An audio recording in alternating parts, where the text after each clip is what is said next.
오늘 내용은 좀 이제 어떻게 보면 좀 방대한 내용이기도 해요. 방대한 내용이지만 우리 믿음의 우리 그리스도인의 믿음에서 뼈대와 같은 그런 부분이기 때문에 좀 굳건히 붙잡는 그런 시간이 되었으면 좋겠습니다. 성경적 세계관으로 무장하자 하는 제목으로 오늘 말씀 전해드리도록 하겠습니다. 성경적 세계관과 그 인본주의적 세계관이 지금 충돌하는 그런 시대에 저희들이 살고 있는데요. 지금 이제 7가지 테마를 지금 제가 적어놨는데 상당히 좀 굵직한 내용들이에요. 이 한 가지만 가지고도 사실 이제 여러 시간을 할애해야 될 부분이지만 지금 이제 이 7가지 테마를 이 오전 시간에 다룬다고 하는 것은 거의 이제 불가능에 가깝습니다. 그러나 이제 전체적인 얼개만 오늘 좀 이제 살펴본다 이렇게 보시면 되겠습니다. 창조와 진화의 충돌, 두 번째 타락과 갈등의 충돌, 세 번째 격변과 동일 과정의 충돌, 네 번째 혼잡과 언어 분화의 충돌, 다섯 번째 그리스도와 다원주의의 충돌, 여섯 번째 십자가와 탐욕의 충돌, 일곱 번째 성취와 통제된 사회의 충돌, 이렇게 해서 상당히 좀 굵직한 내용이죠. 잠깐 우리가 읽어보았지만 우리가 그 그리스도인들이 어떤 세계관으로 이렇게 무장을 해야 될 것인가.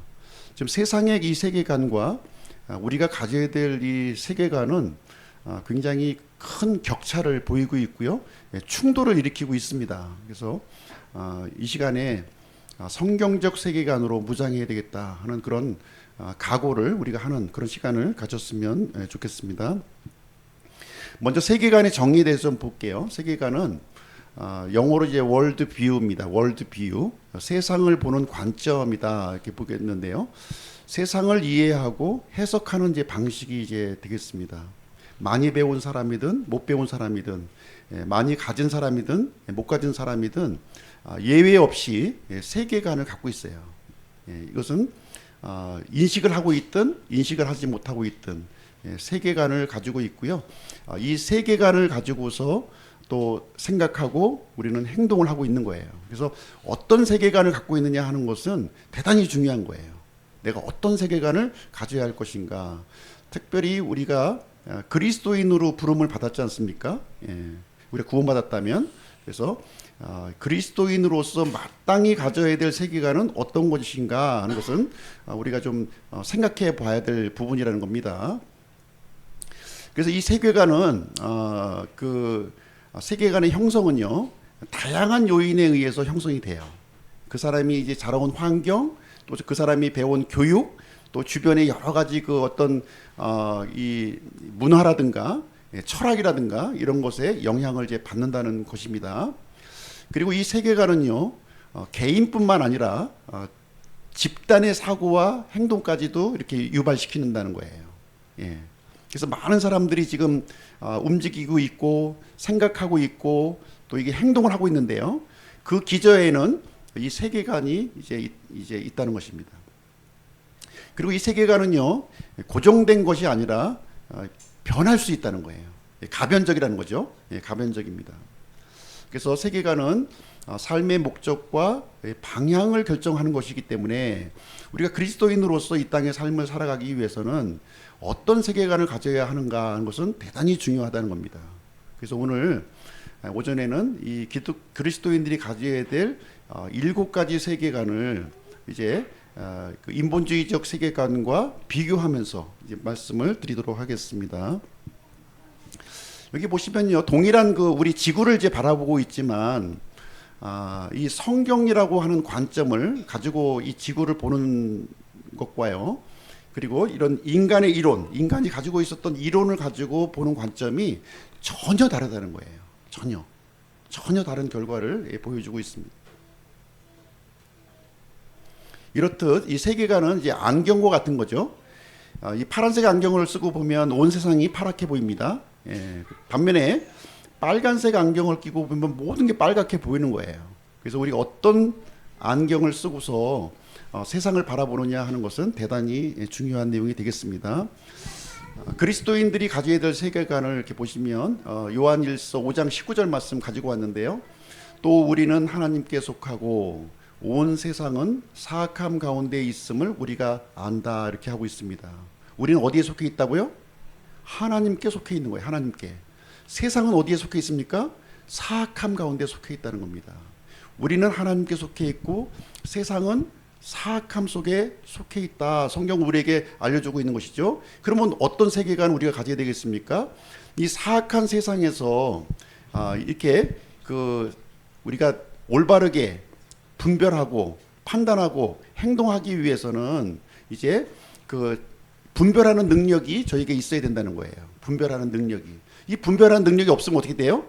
구원 받았음에도 불구하고 여전히 세상의 가치관, 이런 인본주의적인 이런 가르침에 따라서 살아갈 수 있다 하는 것을 얘기해주고 있습니다. 지금 온 세상은요, 마귀가 지금 지배하고 있습니까? 지배하고 있습니다. 이 사실 동의하십니까? 예, 마귀가 통치하고 있어요. 그래서 마귀를 성경은 뭐라고 얘기하냐면 온 세상을 속이는 자라고 얘기하고 있습니다. 속이고 있다는 거예요. 예. 그 속임수를 분별할 수 있어야 되는 것이죠. 그 거짓된 것, 속임수를 분별해야 된다는 것. 어떻게 분별합니까? 성경으로 분별할 수 있다는 거예요. 성경. 내 생각이 아니라 성경은 뭐라고 얘기하느냐, 이것을 보셔야 되는 거예요. 그래서 성경으로 세상을 분별하는 능력을 갖는 것, 이것이 그리스도인의 세계관이 이제 되겠습니다. 그래서 오늘 7가지 테마를 같이 볼 텐데요. 하나님께서 인류 역사를 이끌어가는 방식이에요. 하나님께서 창조, 타락, 홍수, 혼돈, 예수님, 십자가, 그리고 완성, 성취까지 하나님께서 인류 역사를 이끌어가는 그 역사인데요.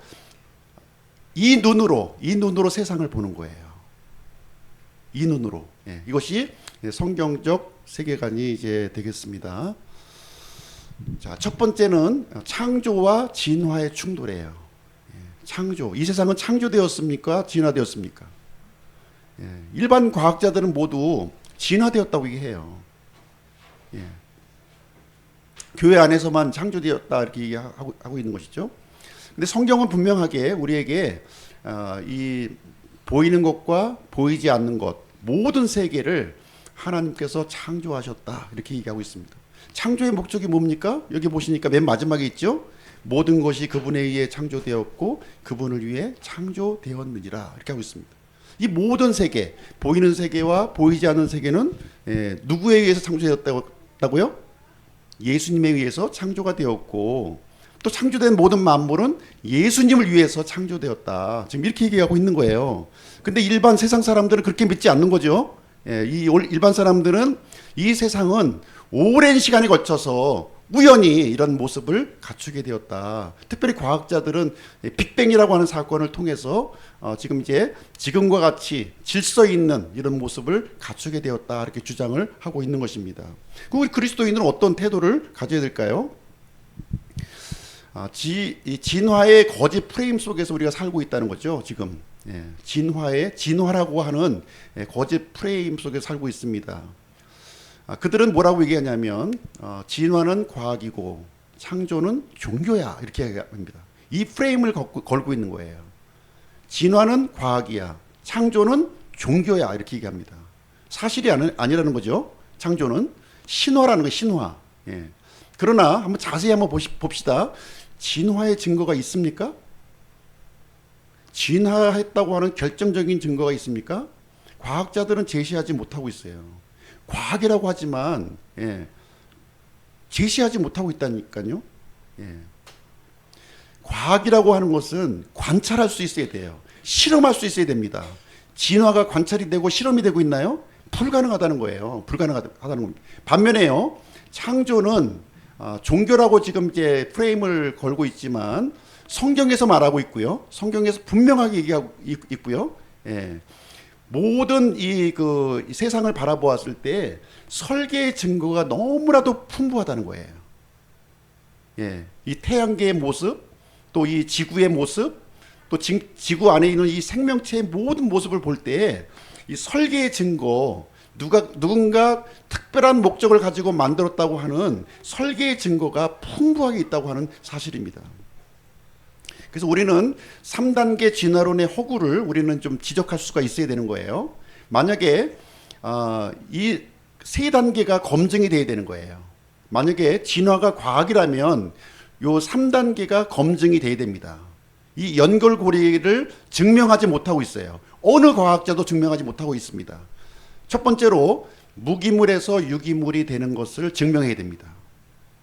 무기물에서 유기물, 무에서 유가 생기는 것을 증명해야 되는 거예요. 두 번째는 유기물이 어쩌다 한번 생겼다 할지라도요, 이것이 세포가 되는 것을 증명해야 되는 거예요.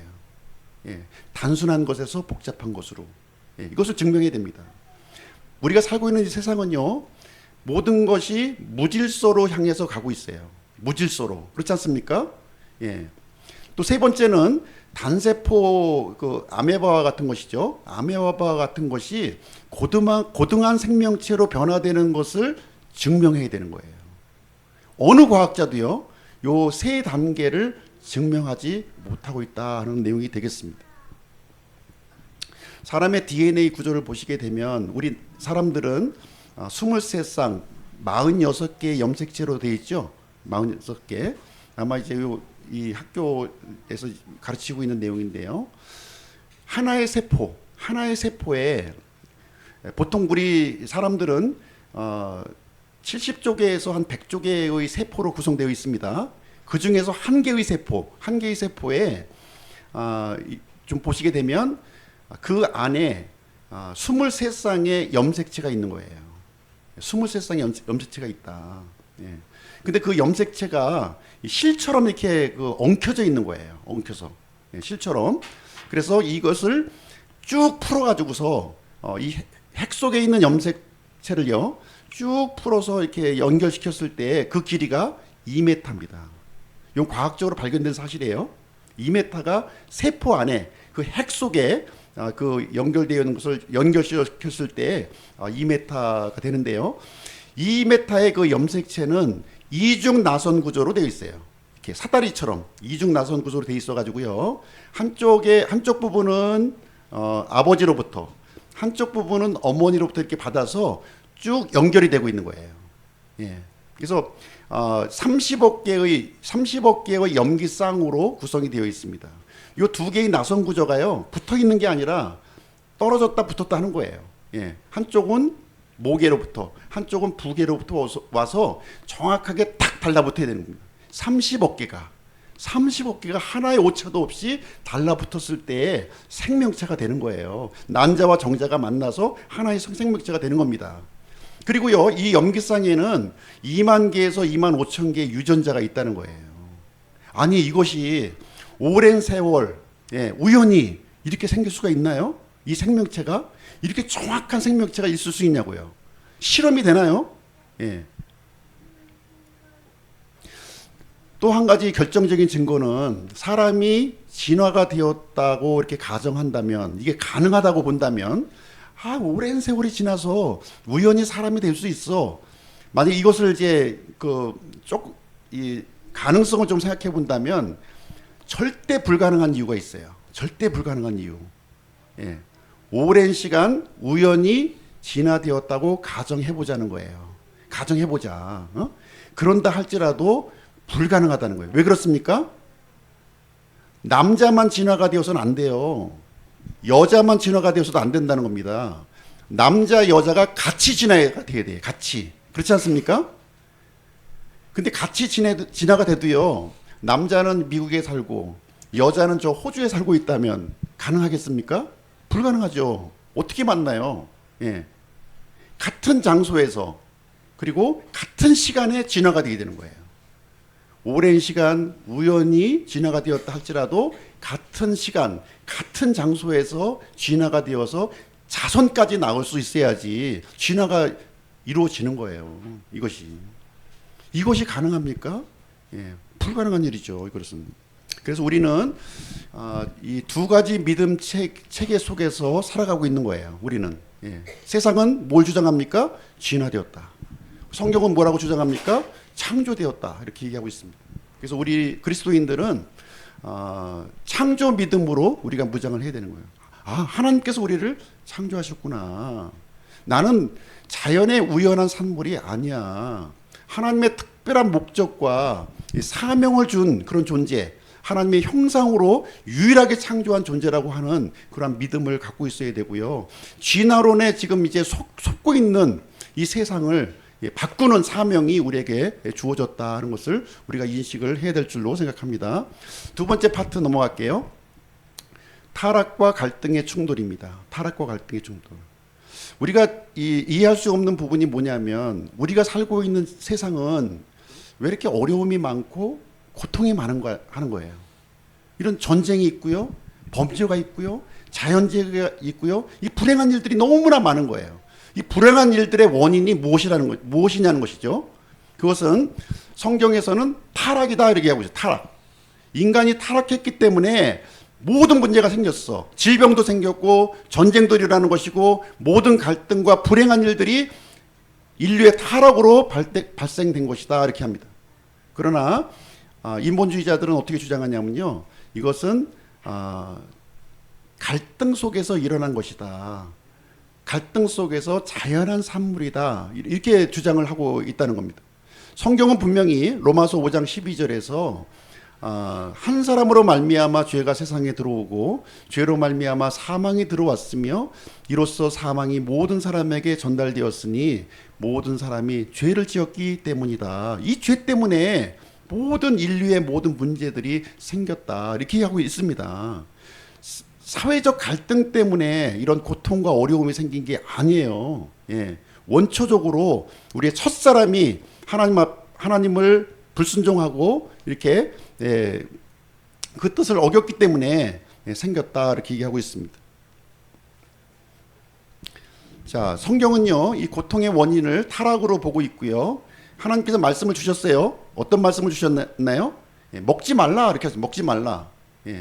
먹지 말라. 근데 인간은 먹지 말라고 하는 하나님의 말씀을 어겼어요. 불순종했습니다. 먹으니라 이렇게 되죠. 먹으니라. 그래서 어떤 결과가 일어났습니까? 죄를 지었다는 거예요. 죄. 그래서 하나님의 저주를 받게 되었고 이 세상에 살고 있는 온 세상은 신음 속에서 신음하며 지금 이제 살아가고 있게 되었다 하는 것입니다. 그래서 타락의 결과로 이제 죽음이 오게 되었고요. 죽음이라고 하는 것은 이제 단절을 의미합니다. 하나님과 단절되었고 또 육체의 죽음이 오게 되었고 영원한 죽음이 이제 오게 되었다는 것입니다. 뿐만 아니라 우리가 살아가면서 남자들은 땀 흘려 이렇게 수고를 해야 됐고요. 여자들은 해산의 고통을 맞이해야 했습니다. 마귀의 속박 속에서 하나님을 떠났기 때문에 이제 마귀의 종으로서 속박 가운데 살아가는 존재가 되었기 때문에 모든 고통의 문제들이 여기서 시작되었다 이렇게 얘기하고 있는 것입니다. 죄를 지은 이 사람은요 더 이상 에덴 동산 내에 살 수 없었어요. 그래서 에덴 동산에서 추방되었고 각종 이 문제들이 발생되었다 이렇게 말씀하고 있습니다. 그래서 이제 하나님께서 주신 해결책은 뭐냐?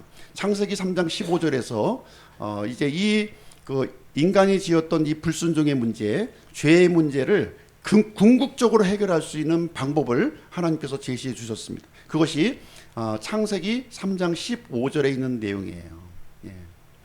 창세기 3장 15절 내가 너와 여자 사이에 또 내 씨와 그녀의 씨 사이에 적개심을 두리니 그 씨는 내 머리를 상하게 할 것이요 너는 그의 발꿈치를 상하게 할 것이니라. 그래서 그녀의 씨 그리고 뱀의 씨, 내 씨 사이에 하나님께서 적개심을 이렇게 두었다는 겁니다. 그래서 여자의 씨로 이제 메시아를 보내주실 것을 약속하셨고요. 하나님께서 주신 이 메시아가 이 뱀의 그 머리를 상하게 하고요. 이 죄 문제, 인류의 궁극적인 문제를 해결하실 것이다 하는 것을 여기서 창세기에서 알려주고 있는 그런 내용이 되겠습니다. 그리스도인들은 이것을 믿고 있는 거예요. 사람의 어떤 방법이나 노력으로 해결되는 것이 아니라 메시아, 하나님께서 보내주신 그 메시아를 통해서만이 이 사회의 궁극적인 문제가 해결될 것이다 하는 것을 말해주고 있습니다. 반면에 인본주의 관점은 어떻게 보고 있나요? 사람들은 모든 원인은 이런 사회적인 갈등 속에서 일어났기 때문에 이런 그 갈등의 문제를 해결하면은 문제가 해결된다 보는 거예요. 이런 사회적인 불평등의 문제가 있고 빈익빈 부익부의 문제가 있고 또 가진 자가 못 가진 사람을 이렇게 억압하는 문제가 있고 또 이 무지의 문제, 비도덕적인 그 행동의 문제가 이제 생겨서 이런 고통을 초래한 것이기 때문에 이런 문제를 해결하면 살기 좋은 세상, 좋은 세상을 만들게 된다. 이렇게 주장을 하는 겁니다. 근데 성경은 분명하게 인간의 어떠한 노력으로도 이 죄 문제를 해결하기 전에는 사회적인 모든 문제는 해결할 수 없다고 지금 얘기하고 있는 거예요. 예. 우리는 어느 것을 받아들여야 되겠습니까? 예. 이 세상은 계속해서 부패하고 타락하고 이제 준엄한 하나님의 심판 쪽으로 지금 달려가고 있는 거예요. 예. 그런 가운데서 우리가 살 길은 하나님이 보내주신 그 메시아를 붙들고 믿고 그분과 함께 살아가는 삶을 선택해야 된다는 것입니다. 이것을 가르쳐주고 있습니다. 인본주의적 해결책은요, 굉장히 좀 어떻게 얘기하면은 그냥 이렇게 임시 처방이에요. 임시. 예. 어떤 질병을 근원적으로 이렇게 해결하는 것이 아니라 임시적으로 덮어놓는 그런 방식에 불과합니다. 교육을 한다든가 환경을 개선한다든가 또 서로 협력한다든가 도덕적인 성찰을 하고 인간의 어떤 자율성, 책임감을 부여하면서 이렇게 해결하면 되지 않겠는가 이렇게 주장합니다. 예. 성경은 이것은 원초적으로 불가능하다. 예. 불가능하다는 얘기를 해주고 있는 거예요. 이 초월적인 존재의 도움 없이는 절대로 이 사람들은요 정의로운 삶을 살아갈 수가 없다 이렇게 얘기해주고 있습니다. 자, 세 번째 항목 보실게요. 격변과 동일 과정의 충돌이에요. 좀 어려운 내용이죠. 격변. 아마 격변이란 말도 좀 우리 듣기가 좀 생소한 단어고요. 동일 과정도 좀 아마 들어보시기가 좀 어려운 그런 내용이 되겠습니다. 이것은 어떤 내용이냐면은 지금 이제 화석이 많이 발견돼 있죠. 화석. 우리 땅 속에 화석이 많습니다. 화석이. 예. 그리고 또 이 지층이 있어요. 지층이. 그랜드 캐니언 이제 갔다 오신 분들 보시면 알겠지만 거의 한반도 크기죠. 캐니언 하나가. 예. 그런데 캐니언 계곡을 보시게 되면 이 단면이 이제 나타나 있어요. 단면을 보면은 이렇게 여러 개의 지층으로 이렇게 나타나 있습니다. 그래서 지층 맨 밑에는요, 하등 동물이 있고요. 지층 위로 올라갈수록 어떤 생물들이 나옵니까? 고등한 생물이 나오는 거예요. 고등한 생물. 이것을 보고 사람들은 이 세상은 굉장히 오래된 거야. 예, 오래전에는 하등한 동물이 살았고, 오랜 시간에 거쳐서 이거 진화를 해가지고 고등한 동물로 이렇게 된 것이야 하고 주장을 하고 있는 거예요. 똑같은 그런 그랜드 캐니언을 보면서요, 이 관점이 틀리다는 거예요. 어떤 사람은 이 지구는 굉장히 오래됐어. 예, 이것은 이 화석을 보면서 진화의 명백한 증거야 이거는 이렇게 생각하는 거예요. 예. 근데 우리 그리스도인들은 어떤 생각을 해야 되겠습니까? 이 그랜드 캐니언을 보면서 굉장히 오래된 세월이네. 그 과학자들이 주장하는 그 진화론이 맞는 건가? 이렇게 생각해야 될까요? 아니라는 겁니다. 이 그랜드 캐니언을 보면서 우리가 가져야 될 생각은 뭐냐면 이것은 과거에 격변의 사건이 있었구나. 격변의 사건이 있다는 걸 보셔야 되는 거예요. 홍수가 한번 쓸려 내려가면요, 한꺼번에 골짜기가 생기고요, 없었던 돌들이 생겨나고 하는 일이 생기는 것처럼 이 엄청난 골짜기가 생기기 위해서는 굉장히 커다란 그 사건, 격변의 사건이 과거에 있었구나. 하나님의 심판이 있었구나 하는 사실을 인식해야 된다는 겁니다. 그래서 우리는 대격변과 동일과정설이라고 하는 이런 충돌하는 그런 세계에 우리가 살고 있는데요. 우리 그리스도인들은 대격변이라는 것을 붙들어야 된다는 거예요. 대격변. 자, 보겠습니다. 전체 지각의 75%가 퇴적암으로 되어 있어요. 퇴적암. 보이십니까? 지층이 있죠. 지층이 쭉 해서 75%가 전지구, 퇴적암으로 이렇게 구성이 이제 되어 있다는 것입니다. 자, 지층과 이제 화석을 한번 볼게요.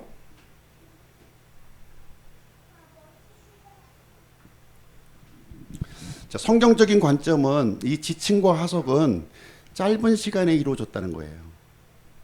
지층과 화석은 오랜 시간에 걸쳐서 생긴 것이 아니라 짧은 시간에 생겼다. 그리고 이 화석이라고 하는 것은 격변의 증거라는 거예요. 지층과 화석은 격변의 증거를 얘기해주고 있다. 반면에 인본주의적 관점은 아니야. 이건 오랜 시간이야. 이 지층이 쌓이는 걸 봐봐. 쌓이면은 10cm 쌓이려면 5천 년이 걸리는데 이게 수 킬로미터잖아요. 이 지층의 길이가. 그러면 수십억 년의 시간이 필요한 거지. 이렇게 주장하고 있는 거예요. 그렇죠? 근데 성경은 아니야. 이건 격변이고 짧은 시간에 이루어진 거야. 이렇게 얘기하고 있습니다. 어느 걸 받아들여야 되겠습니까? 우리 그리스도인들은 성경적인 관점을 받아들여야 된다는 것입니다. 그래서 성경은 이렇게 노아의 홍수라고 하는 대격변의 사건이 있었다고 지금 말하고 있습니다. 방주에 탔던 8명의 그 가족만 살아남았고요. 그 당시에 살고 있는 모든 그 생명체는 다 죽었다고 지금 얘기하고 있어요. 이 말이 과연 사실일까요? 예, 한번 보겠습니다. 자, 화석의 퇴적 순서를 한번 볼게요. 화석의 퇴적 순서를 보면은 관점이 틀립니다. 이렇게 이제 대격변이 일어나는 상황을 우리가 연출해 볼 때요. 대홍수가 일어나는 그 상황을 볼 때, 이 화석이 생기고 지층이 생기는 것을 보게 되면, 맨 밑에 있는 것은 기동성이 좀 이렇게 떨어져 있는 그 생물들이 있을 가능성이 높은 거죠. 맨 밑에 쪽에는 좀 움직이기 어렵잖아요. 그러니까 맨 밑에 있게 되는 것이고, 근데 빠릿빠릿하게 움직이는 그 생명체들은 비가 오니까 위로 기어 올라갈 거 아닙니까? 그러니까 윗지층에서 발견될 수밖에 없다는 거예요. 예. 근데 인본주의적 세계관은 아래쪽에는 하등동물, 위에는 고등동물이니까 오랜 시간이 걸쳤고 진화의 증거라 이렇게 증거를 하고 있는 겁니다. 예. 결정적인 증거를 한번 제시하겠습니다. 시간이 없기 때문에 많은 자료는 제가 볼 수 없고요. 한 가지 증거만 볼게요. 과연 지층이 오랜 시간을 증거하는 걸까요? 예, 보십시오. 다지층 나무 화석인데요. 나무 화석입니다. 나무 화석이 지층을 뚫고 이렇게 세워져 있어요. 예, 지층을 뚫고 나무가 돌이 된 거예요. 돌이 됐는데 지층을 뚫고 돼 있습니다. 나무의 윗부분은 사암층이고요. 나무의 뿌리 부분은 석탄층이에요. 근데 이 사암층과 석탄층은 과학자들이 주장하기를 3억 년의 시간이 필요하다는 거예요. 3억 년. 그럼 이 나무가 3억 년 동안 꼿꼿하게 서 있어 가지고요. 이게 그 석탄층과 사암층이 쌓여져 있을까요? 3억 년이 경과되는 것으로 보는 것이 타당합니까? 아니면 순식간에 이 지층이 형성되었다고 보는 것이 맞습니까? 순식간에 이루어진 거예요. 이 나무가 썩기도 전에 이 지층이 형성되었다고 보는 것이 합당한 해석이 이제 되겠습니다. 그래서 전 세계 유명한 산들을 한번 보시게 되면요. 여기 보시게 되면 이 그랜드 캐니언을 비롯해서 많은 이 안데스 산맥, 히말라야 산맥을 보게 되면 최고봉이잖아요. 6,000m, 7,000m 그 산들이에요. 산들인데 이 산들의 사진을 이렇게 쭉 지금 보시고 계신데요. 여기 보시게 되면 지층이 있어요. 지층이. 산이 지층으로 되어 있습니다. 그런데 지층과 지층 사이에 오랜 시간이 만약에 경과되었다면 침식의 흔적이 있어야 됩니까? 없어야 됩니까? 침식의 흔적이 있어야 되는 거예요. 비도 오고 뭐 여러 가지 있을 거 아니에요. 예. 그런데 마치 시루떡처럼 이렇게 아주 칼로 그은 것처럼 지층이 이렇게 차곡차곡 세워져 있다는 거예요. 이것은 오랜 세월에 걸쳐서 지층이 형성된 것이 아니라 단시간에 엄청난 물이 이렇게 움직이면서 지층이 형성되었다 하는 것이 보다 합리적인 해석이라고 하는 사실입니다. 그래서 지층과 화석은요, 격변을 증거하는 거예요. 격변. 예, 격변. 하나님께서 노아 당시의 사람들을 심판하셨고요. 예, 그래서 성경 말씀에 보시면 거짓으로 과학이라 불리는 반론들을 피하라 이렇게 하고 있습니다. 예. 격변의 흔적으로 우리가 보셔야 됩니다. 그래서 노아의 홍수는 이제 물로 당시의 세상을 심판하셨는데요. 이제 앞으로 하나님께서는 불로 심판하신다는 겁니다. 불로. 예.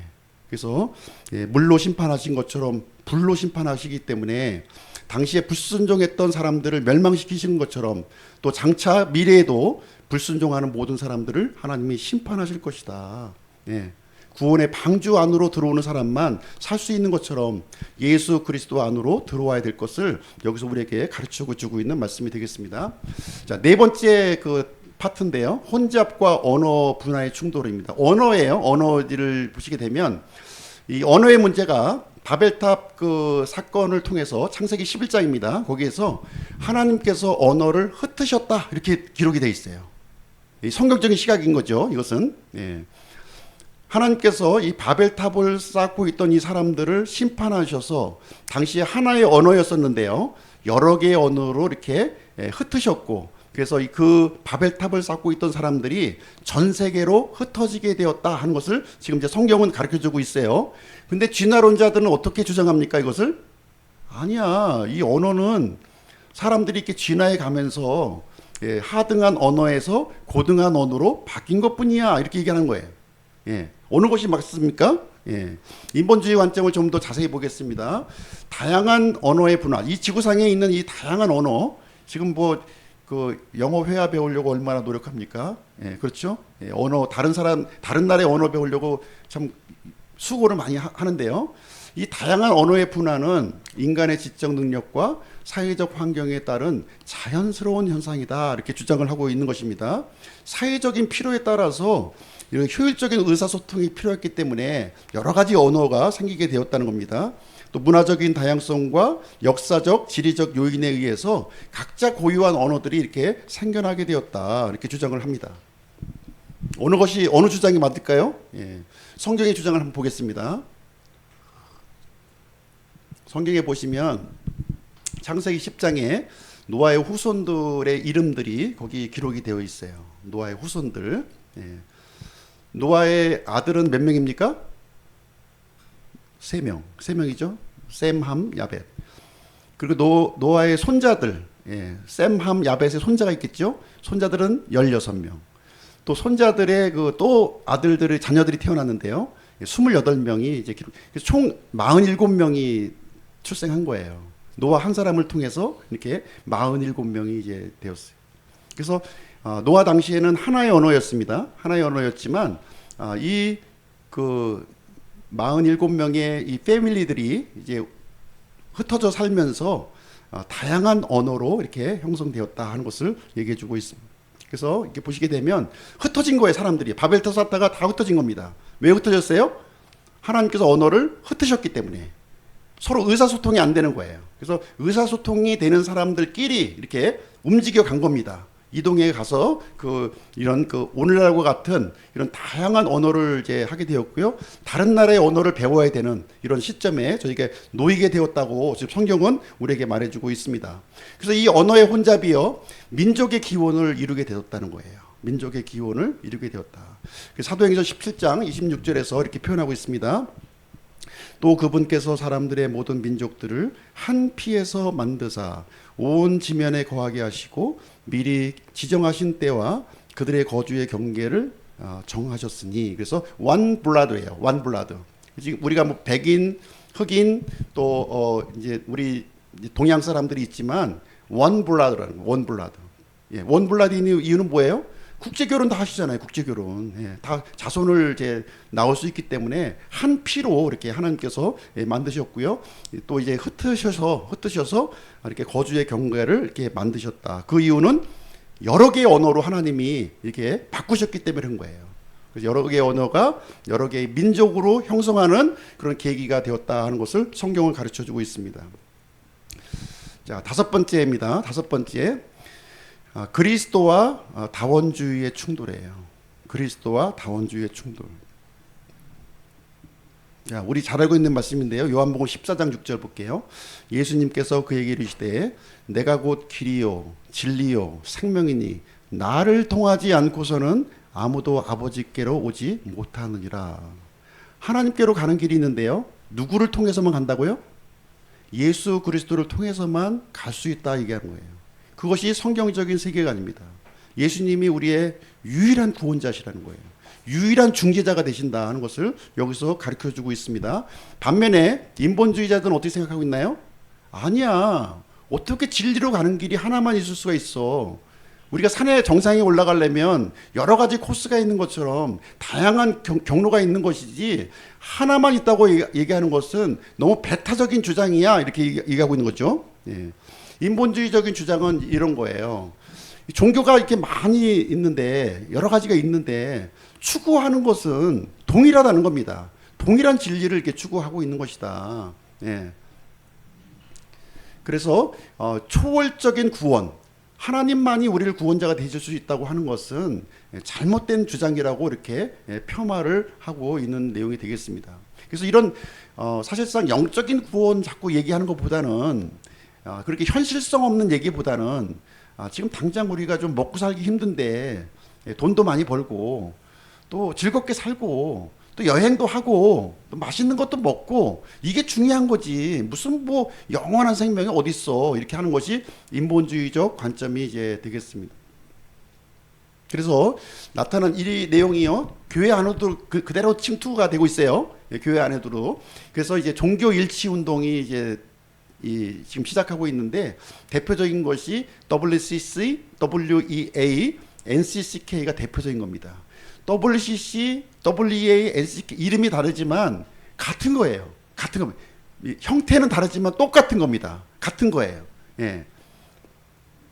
WCC는 교회 협의회입니다. 교회 협의, 세계 교회 협의회예요. 그래서 교회는 믿는 것이 다 똑같으니까 하나가 되자는 겁니다. 하나로 다 통한 천주교, 뭐 기독교 다 같아. 동방정교 다 같은 거야. 하나가 되자. 우리는 이거 주장하는 것이 WCC고요. WEA는 세계 복음주의 연맹이에요. 복음인데 이것은 포용주의입니다. 포용주의. 동성애도 허용하고 뭐 무신론자도 허용하고 정령신앙도 허용하고 모든 걸 다 허용하는 거예요. 예. NCCK는 이제 그 각 나라별로 지금 이제 형성되어 있는 그런 그 종교 일치 운동에 해당됩니다. 그래서 마태복음에서는 이 부분을 이렇게 얘기하고 있어요. 거짓 대언자들을 조심하라. 그들은 양의 옷을 입고 너희에게 오지만 속은 약탈하는 일인이라 이렇게 하고 있습니다. 그럴듯한 주장을 하고 있죠. 그럴듯한 주장을 하고 있지만 반성경적이고요. 반기독교적인 주장을 오히려 지금 기독교인이라고 하는 탈을 쓰고 있는 사람들이 잘못된 주장을 하고 있다. 똑바로 눈을 뜨고 분별해야 된다 하는 것을 우리에게 얘기해 주고 있습니다. 이 다원주의는요. 인본주의적인 생각이에요. 이건 타협의 대상이 아니에요. 우리는 배척의 대상이지. 예, 절대로 받아들여서는 안 됩니다. 대부분의 교단들이 여기에 가입이 되어 있다는 거예요. 내노라는 다 우리 대한민국 대표 교단들이 지금 이 WCC 종교 일치 운동에 다 가입하고 있어요. 예. 아니 인터넷 요즘 잘 되니까 들어가서 한번 보세요. WCC에 가입된 교단과 교회 이름 치면은 쭈르르 다 나옵니다. 우리가 알고 있는 그 유명하다고 하는 이 목사님들 이름들이 다 나오고 있는 거예요. 예. 겉으로는 그 복음을 전하고 세계 평화를 주장하고 있는데 속은 약탈하는 일이라는 거예요. 일이. 예. 하나님을 이렇게 영광스럽게 하고 섬기는 대상으로 한 것이 아니라 하나님을 자기 이익을 추구하기 위한 수단으로 지금 하나님을 수단으로 삼고 있는 거죠. 수단으로 하나님을 빙자해서 자기 입속을 챙기려고 하는 그런 사람들이 지금 대부분의 지금 우리 교회 목사님은 아닌데요. 한국 교회는 다 교단이 넘어갔는데 교회가 어디 있습니까? 정신 차리고 보지 않으면요, 지금 마귀의 속임수와 거짓말에 다 넘어갈 수 있다는 것입니다. 이 종교 다원주의가 다 침투에 들어와 있어요, 지금. 예. 성경은 분명히 유일한 중재자 예수 그리스도밖에 없다고 하는 사실을 우리에게 말씀해 주고 있습니다. 한 하나님이 계시듯이 하나님과 사람 사이에 한 중재자 예수 그리스도를 통해서만 가는 것이지 진리를 가는 길이 여러 길이 있다는 게 아니에요. 하나의 길만. 지옥으로 가는 길은 여러 길이 있어요. 지옥으로 가는 길은 여러 길이 있습니다. 그러나 아버지께로 가는 길은 예수 그리스도 한 길밖에 없다고 하는 것이 시종일관 성경이 가르치고 있는 내용이고요. 우리 그리스도인들이 가져야 될 중요한 이 세계관이 되겠습니다. 6번째 한번 볼게요. 거의 이제 7개 테마 중에서 5개 했고 이제 2개만 조금 인내하시면서 좀 다리도 저리시고 좀 엉덩이도 좀 땀이 차시겠지만 참고. 내용은 짧습니다. 내용 짧게 준비했습니다. 자, 십자가와 탐욕의 충돌이에요. 십자가와 탐욕의 충돌. 예수님을 성경은 어떻게 묘사하고 있냐면 선한 목자로 표시하고 있어요. 선한 목자. 예수님은 선한 목자시다 이렇게 하고 있습니다. 선한 목자의 특징을 얘기해 주고 있는데요. 선한 목자는 자기 생명을 양들을 위해서 버린다는 것이에요. 반면에 사꾼 목자는 어떻게 해요? 자기 생명을 버리는 것이 아니라 예, 그 양들의 그 가죽과 이 젖을 탈취하는 거죠. 양들의 가죽과 고기를 탈취하는 거예요. 예. 그래서 이 목자가 자기 생명을 이렇게 버리고 희생하고 이렇게 하고 있는지, 아니면 양들을 어떤 그 도구로 삼고 있는 것인지를 우리가 잘, 이 세상에서는요, 요걸 분별을 잘 하셔야 되는 거예요. 잘 분별해야 됩니다. 성경도 이렇게 나누어주고 베풀고 이렇게 하잖아요. 성경은. 예. 그리고 이 인본주의자들도 나누어주고 베풀어줘야 된다고 얘기를 해요. 똑같습니다. 똑같은 주장이에요. 근데 뭐가 틀린지 아십니까? 성경은요, 나누어주고 베풀어주는데 자발적으로 한다는 거예요. 자발적으로. 하나님의 은혜에 너무 감사해서 자발적으로 내가 내 것을 내놓는 거예요. 근데 인본주의자들은 어떻게 합니까? 강제로 뺏어서 주는 거예요. 강제로. 잘 사는 사람 거 뺏어가지고 못 사는 사람 나눠주는 거예요. 자기 건 어떻게 해요? 자기 거는 절대로 안 내놔. 잘 보세요. 우리 못 사는 사람 도와줘야 돼요. 이렇게 불평등한 거 평등하게 이렇게 바꿔야 돼요. 이렇게 하는데 어떻게 합니까? 내 거는 빼고 다른 사람 거 가지고 해주겠다는 거예요. 이게 인본주의적인 생각이고요. 마귀가 주는 생각이에요. 예. 그러나 성경적인 것은 하나님의 은혜로 자발적으로 우리가 헌신하고 희생하는 것을 얘기하고 주고 있습니다. 그런 분이 바로 우리의 주인이신 예수님이다, 이렇게 하고 있습니다. 그리고 우리가 누가 높여지는지를 한번 잘 보시면 돼요. 누가 높여지고 있는가? 교회에서 누가 높여지고 있는가를 보시면 됩니다. 예수님이 높여지고 있는가? 아니면 목사가 높여지고 있는가? 잘 보셔야 돼요. 누가 드러나고 있는지, 누가 영광 받고 있는지, 누가 혜택을 보는지 보시기 바랍니다. 누가 혜택을 보고 있느냐? 예수님이 높여지고 있나요? 그 교회에서? 예, 우리 교회는 그 예수님이 높여지기를 저는 원합니다. 저는 가려지고 예수님이 높여지기를 저는 바라는 마음이 있어요. 예, 진심으로 그런 마음을 갖고 있어요. 예, 진심으로. 예. 그런 마음을 예수님께서 우리에게 본을 보여주셨고요. 예, 그러나 세상 사람들은 안 그래요. 예, 안 그렇습니다. 자기 영광을 구하고 더 많은 걸 가지려고 하는 거예요. 감당치도 못하면서 더 많이 가지려고 하는 그런 모습을 보여주고 있다. 예.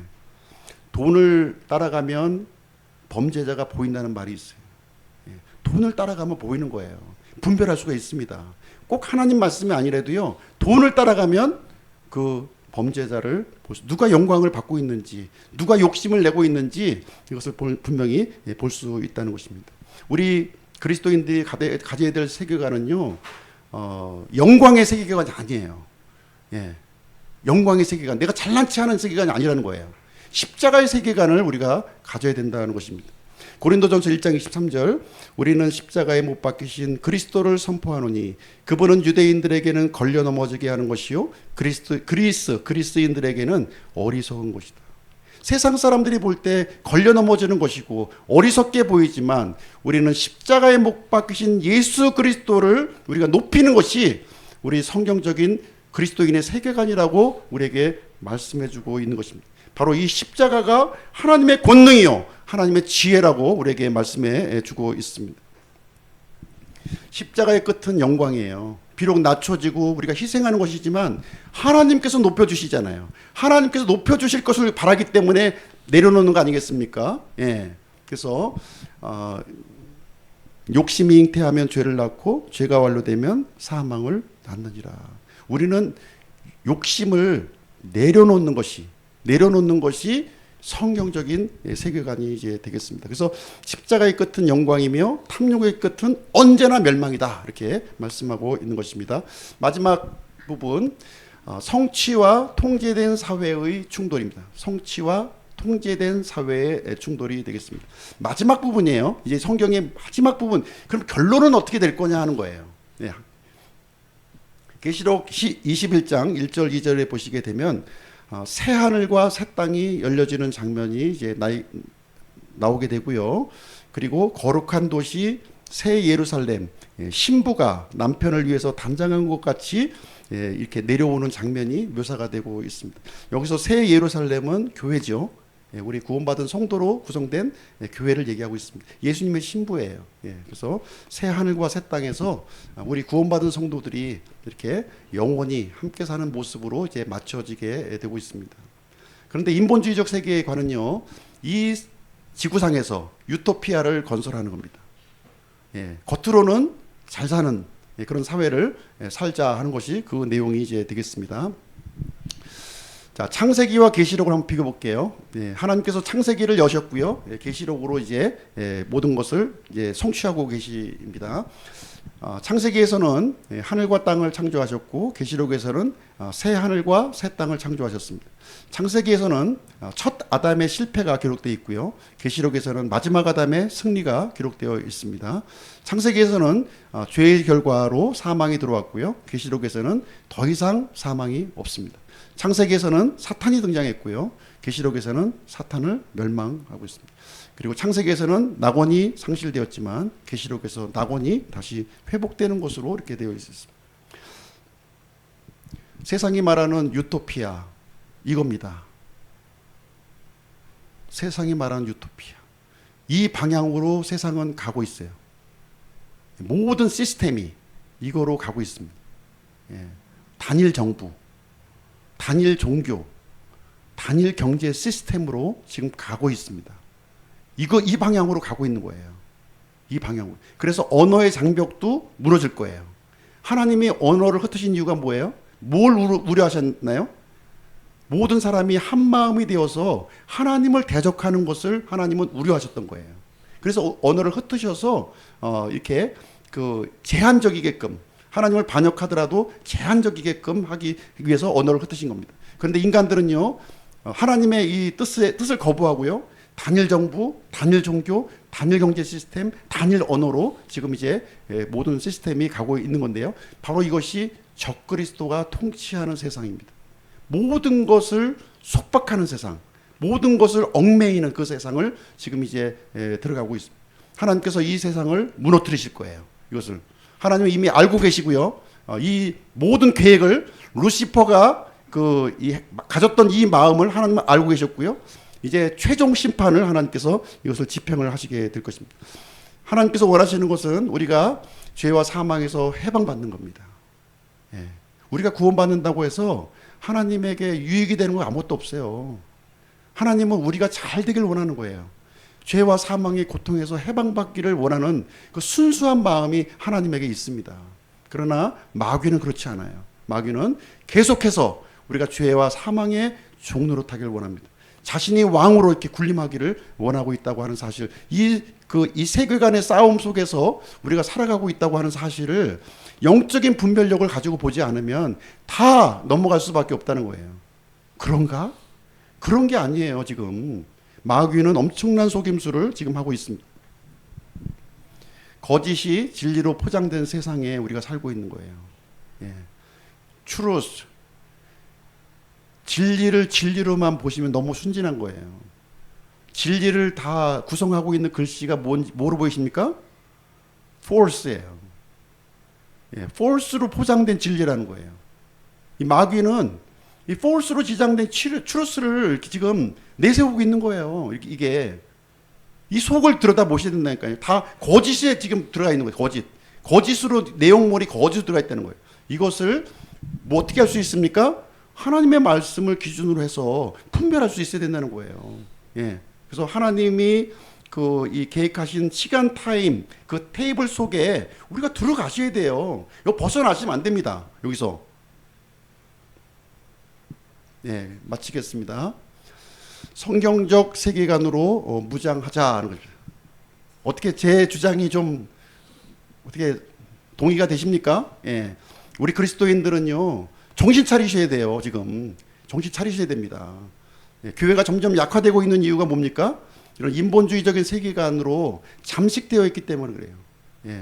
숫자 현혹되시면 안 됩니다. 숫자에.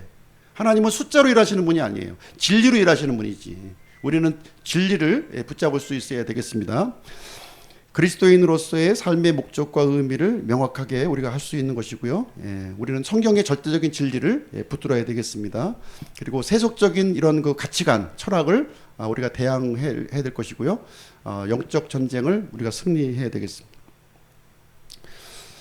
자, 결론입니다. 예, 사실 이제 로마서 12장 2절은 제가 말씀드리지 않고 이제 마지막에 이렇게 제시해드리고 있는데요. 같이 한번 읽어보실까요? 같이 한번 읽어보겠습니다. 시작. 너희는 이 세상에 동화되지 말고 오직 너희 생각을 새롭게 함으로 변화를 받아 하나님의 그 선하시고 받으실 만하며 완전하신 뜻이 무엇인지 검증하도록 하라. 검증하셔야 돼요. 검증하셔야 됩니다. 그런가벼 하고 받아들이시면 안 됩니다. 예. 검증, 철저히 하는 거죠. 철저히 검사하고 증명하는 겁니다. 그래서 우리 그리스도인들은 우리 정체성, 전세성이 달라졌잖아요. 새로운 신분으로 하나님 만드셨으니까 세상의 가치관에 흔들리지 말고 진리 안에서 이런 성경적 가치관으로 무장해서 모두 주님이 오실 때까지 진리 안에서 살아가시기를 축복드립니다. 기도하고 마치겠습니다.